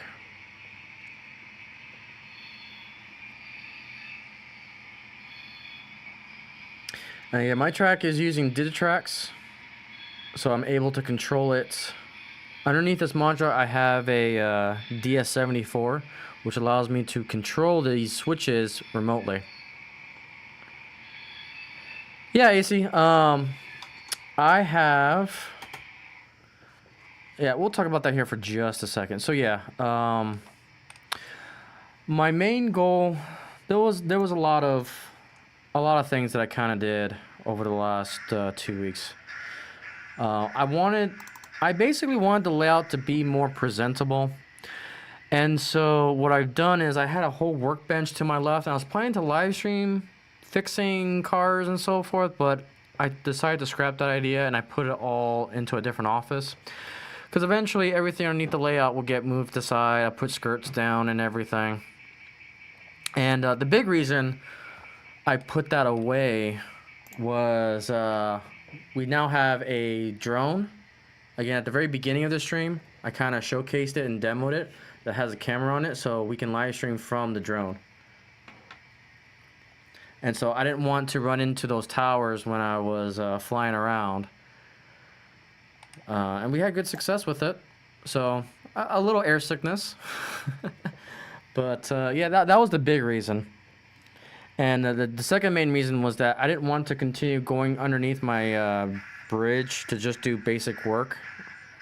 So I wanted to put that in a different office. All right, we're going to bring up switch 2 here. We're going to throw it. And now we'll go ahead and go on our siding here, which I'll bring up. Tell you what, there's a better camera angle I can do from here. I appreciate that, Eric. Yep, we're moving along. All right, I'm gonna go back to all the cameras here. And then, I don't know, maybe this angle won't capture it. I don't know. We'll have to find out. And it's a little bit hard to see. But I'll also bring up this camera angle as well. There. As we back up here. Attempt to back up, I should say.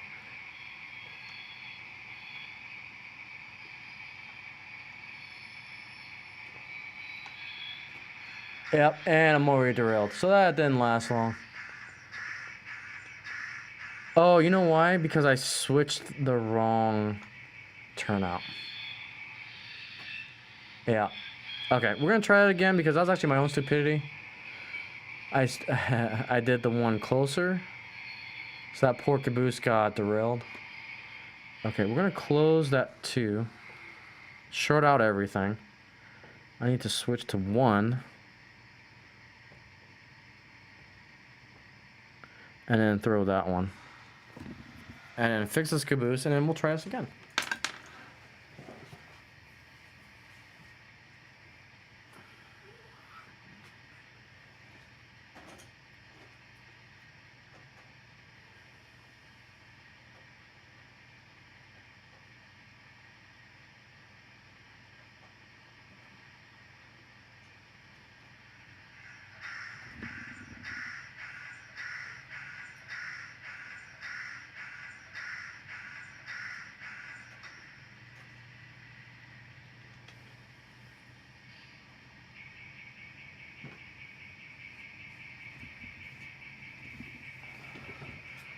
Okay, there we go.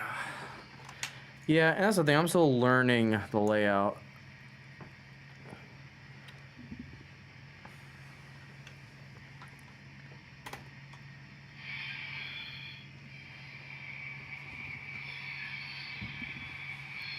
All right, round 2.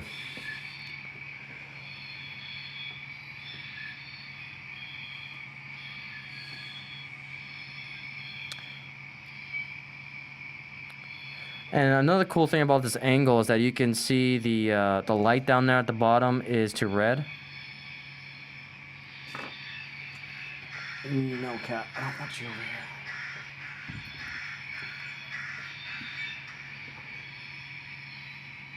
Yeah, you can go over there.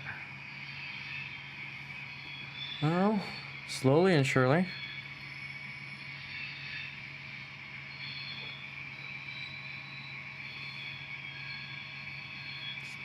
Slow is the name of the game for this train.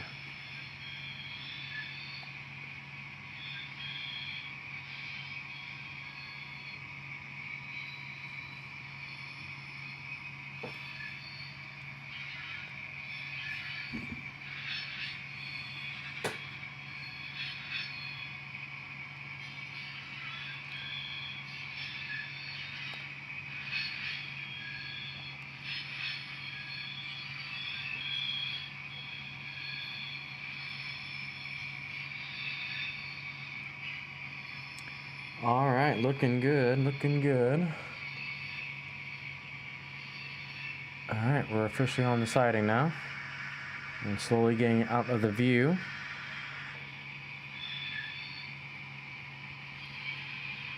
I'll back up just a little bit here, kill it because we got momentum. And then now I can switch this back. Now notice how my push button there will go from red to green. And there we go. Officially parked. So, all right. So yeah, that's basically what we've been doing for the last 2 weeks. Again, kind of the goal now is to continue to practice with this drone. And we'll have a train running around. And what I'll probably do is off stream, I'll probably just continue to practice. I'll get like a dummy engine running around so I can chase it with the drone so I can start practicing that view. So definitely excited for that. And then we'll continue down the rabbit hole that is 3D printing. So very excited on where we can take the 3D printing route. So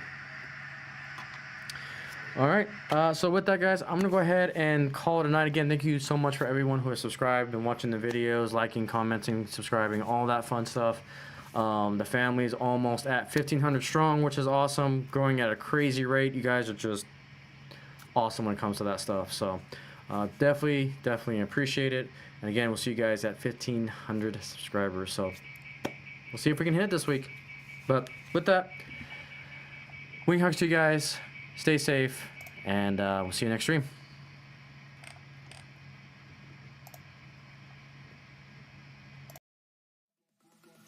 We gon' burn it down.